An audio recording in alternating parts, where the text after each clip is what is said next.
with you just in a moment here what the Prime Minister said during his speech to the foreign corps press on this very issue regarding Hamas. Take a look at this. So when Europeans say that they're frustrated, we say, join the club.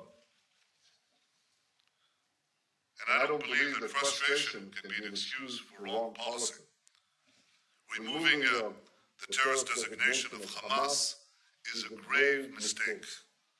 Hamas is a ruthless terrorist organization with a proven track record of brutal terror attacks against innocent civilians. By the way, not only Israelis. Hundreds and hundreds of Palestinians who've been murdered by them. Just this year, Hamas kidnapped and murdered 3 Israeli teenagers. It launched thousands of rocket attacks indiscriminately at our children and our civilians. And it celebrated just recently the murder of innocent worshippers massacred in a Jerusalem synagogue and called upon its followers to commit more such terrorist atrocities. Some erroneously believe that Hamas terror is a function of a failed peace process. Well, I'll remind all of you that in the heyday of Oslo, when leaders across the globe were excited about the new momentum in the peace process, hundreds of Israelis were the victims of one of Hamas's most brutal terror campaigns. Now, it was said then that Hamas uses terror to destroy the peace. And it is said now that Hamas uses terror because there is no peace. Well, the truth is that Hamas uses terrorism against Israel because it's a terrorist organization committed to Israel's destruction. It's as simple as that.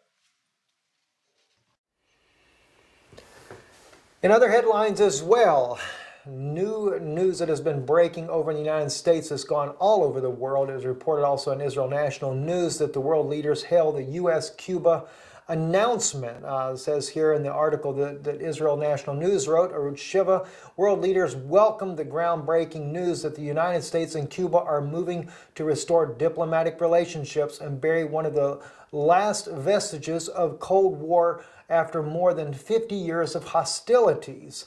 From China to Chile, PLATAs range out.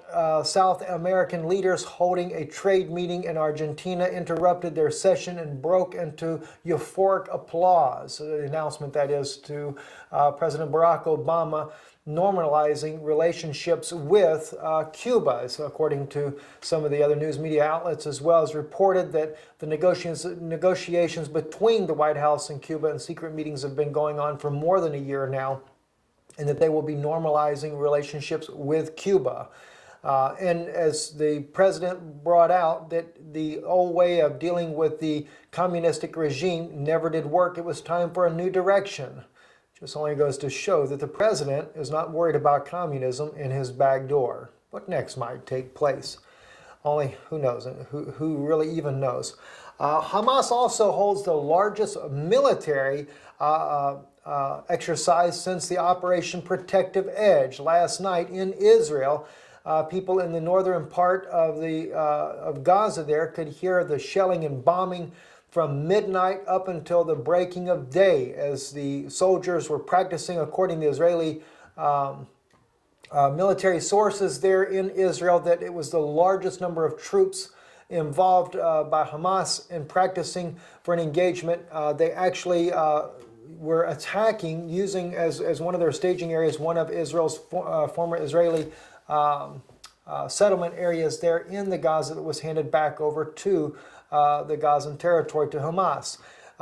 Israel National News reported here, says Hamas military wing is of al-Din al-Qassam brigades held an extensive military exercise on the ruins of 2 former Israeli villages, which was Dugat and Nisanit in Gaza during the wee hours of Thursday morning. This was reported on Channel 10 News.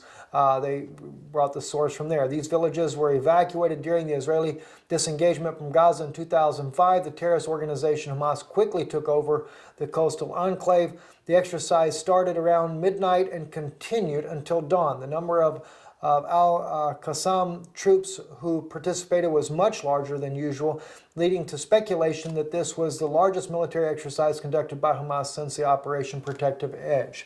There is a lot of speculation, which no doubt will come to fruition, that Hezbollah in the north and Lebanon is also preparing a war for Israel. Hamas in Gaza is also preparing a war for Israel. Now, as the Prime Minister pointed out in the interview that we played for you moments ago, the leadership of Hamas has declared publicly, even after that the Europe has removed them from their terrorist organization, that they are intent on annihilating Israel completely and to murder every Israeli citizen. No, it's amazing that the world community has no more sense than it does to remove them from a terrorist organization.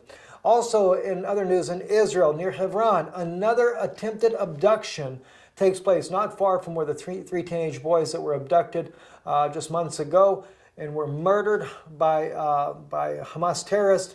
Says in another article here reported that an Israeli citizen survived a kidnapping attempt by Palestinian Arab terrorists. He reported to police Wednesday night. The citizen, who remains unnamed, told